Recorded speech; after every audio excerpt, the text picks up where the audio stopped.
processes are quite enjoyable. But anyway, to go back to the Doodle, so which was ubiquitous, I had a few ideas. The process behind it was for me to kind of imagine, to try to picture notions, events, things that tend to happen a lot, that tend to be ubiquitous in the Abyss Garden. And when in the end, the one thing that keeps on happening, the one thing that won't ever stop happening, is this idea of change, this idea of death and decay. All these different creatures, they evolve, they change, and from that new creatures emerge, new ideas, new entities emerging from the rearrangement of the old ones. And that's an idea that's quite close to my psyche. I do really enjoy this notion of things constantly evolving, constantly changing, constantly moving around, like particles in an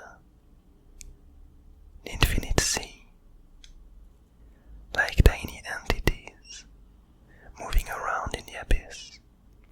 And so, here, I kind of wanted to go back to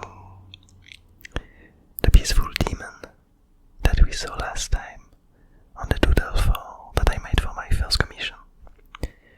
Well, basically we had this dying peaceful demon with a few of the blobs on top of it, and this new character, the overgrown wheel, on top of it, listening to the pollen, listening to the whispers of the flowers that grew from the decaying body of the peaceful demon. And so I started with that, and I kind of knew that I wanted to kind of give some hints for the past of the Abyss Garden. And so I drew this peaceful demon quite high up, so that we could have kind of a slice of the whole evolution of the different creatures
some other kind of creatures that we see here that we actually have never seen are these intriguing round skull creatures with these two slices for eyes.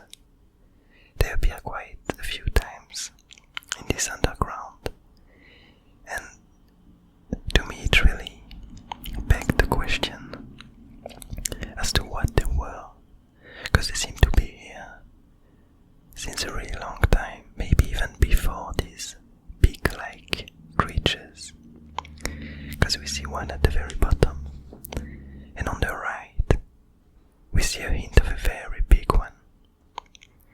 We see some of different sizes, but it's actually creatures that we've never seen living in the Abyss Garden.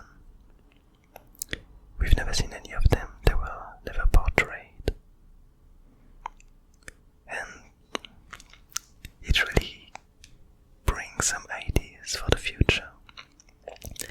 I feel like way more now than before I tend to go back to the previous doodles that I made and use the hints that I left here and there that kind of emerged in order to draw the new scenes and the new pieces of the Abyss Garden. And to be honest, it does feel like a really enjoyable process to kind of come up with, to get the prompt and then to see the different cards that I draw, and then to go back in the old doodles and try to make sense of it, to try to see patterns emerge and turn into new point of views about the Abyss Garden. What else do we see here? Well, we do have another creature that's not actually quite dead yet. We see this kind of slithering creature going underground, kind of looking for something.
graveyard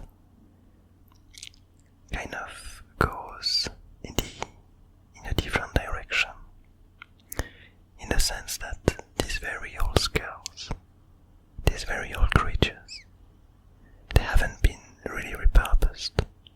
There are still remains of them that stay there, untainted, unchanged. I'm guessing that these parts of their bodies, these skulls, probably just take a really long time to decay and to turn into new things, to rearrange themselves into new beings, while their fleshy parts is probably way more reactive, way more prone to change and to rearrange itself into new shapes. And I believe there's only one other creature left in this graveyard that we already knew about. It's one, again from Inktober. If you look on the left, above the slithering Abyss Watcher, you will see this kind of moon-shaped skull, which appeared 1 or 2 times in Inktober. I believe the first time it appeared, it was carrying some blobs inside of its belly, and it was running around on top of some kind of a springy terrain, bringing them somewhere to a place that we don't know of. And the second time it appeared, it seemed like it was trying to steal some of these blobs, trying to steal some eggs from these blobs. I might have messed it